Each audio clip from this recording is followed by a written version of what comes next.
Chicken কালা ভুনার একটা easy আর tasty recipe আপনাদের সাথে আজ শেয়ার করছি। তাহলে চলুন রেসিপিটা শুরু করা যাক। প্রথমে আমি এখানে দুটো পেঁয়াজ খুব পাতলা করে কেটে নিচ্ছি বেরেস্তা বানানোর জন্য। দুটো পেঁয়াজ শুধু বেরেস্তার জন্য কাটছি না, অল্পটুকু রেখে দেব পরে ব্যবহার করার জন্য।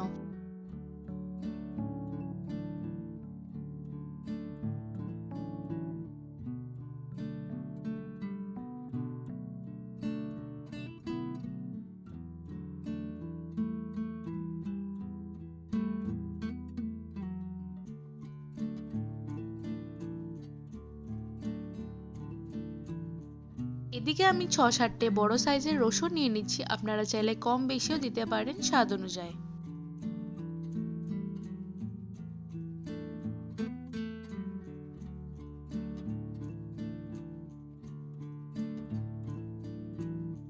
এবার একটা গরম মশলা বানিয়ে নেব। তার জন্য নিয়েছি 2 চা চামচ আস্ত ধনে জিরে, 3টে কাশ্মীরি লঙ্কা, 7-8টে লং ইলাইচি, 2টো দালচিনি আর একটা স্টার এনাইস। সবগুলো একসাথে একটা প্যানে অল্প রোস্ট করে নিচ্ছি, তারপর গুঁড়ো করে নেব।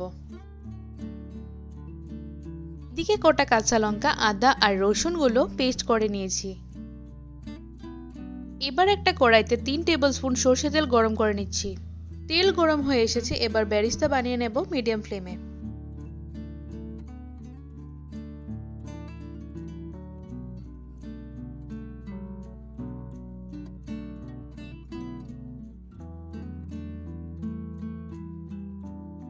বেরেস্তাটা ভাজা হয়ে গেল, এখন চিকেনে মশলা লাগানোর পালা। তো প্রথমে দিয়েছি আধা চা চামচ নুন, হলুদ আর 1 চা চামচ লঙ্কা গুঁড়ো। বানিয়ে রাখা বেরেস্তাগুলো উপর থেকে দিয়ে দেব। যেই তেলে বেরেস্তা ভাজা হয়েছিল ওটার থেকে 1 টেবিলস্পুন তেল দিয়ে দিচ্ছি। এবার কাঁচা লঙ্কা, আদা আর রসুনের পেস্টটা দিয়ে দিচ্ছি। যেই গরম মশলাটা বানিয়ে রেখেছিলাম সেটা এবার দিয়ে দিচ্ছি, তবে পুরোটা দেব না, অল্প রেখে দেব পরে দেওয়ার জন্য। এখন ভালো করে মেখে 30 মিনিট ম্যারিনেট হতে রেখে দেব।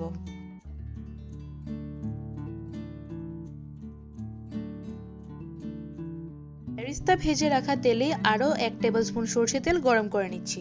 তেল গরম হয়ে এসেছে, এবার 1 টিস্পুন চিনি দিয়ে দিচ্ছি। চিনিগুলো মিশে গেছে, এবার কেটে রাখা বাকি পেঁয়াজগুলো দিয়ে দিলাম।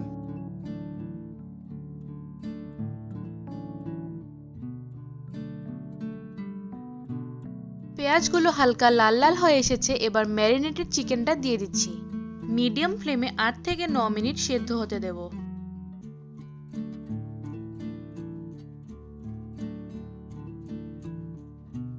চিকেন প্রায় সেদ্ধ হয়ে এসেছে, এবার বাকি গুঁড়ো করে রাখা গরম মশলাটা দিয়ে দিচ্ছি।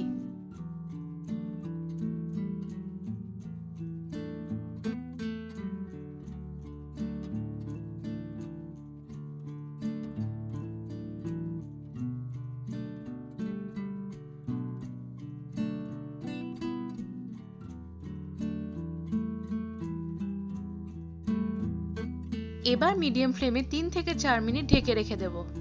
চিকেনটা পুরো সেদ্ধ হতে হতে আমরা তরকার জন্য রেডি করে নেব 1 টেবিলস্পুন গরম করা ঘি আর 2টো কুচনো রসুন। অল্প নাড়িয়ে আরো 3 মিনিট হাই ফ্লেমে কুক করব।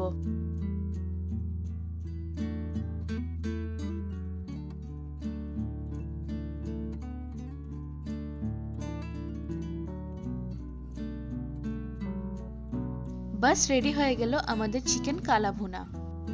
ভিডিও ভালো লাগলে একটা লাইক আর আমার পাশে থাকার জন্য চ্যানেলটাকে সাবস্ক্রাইব করে দিবেন।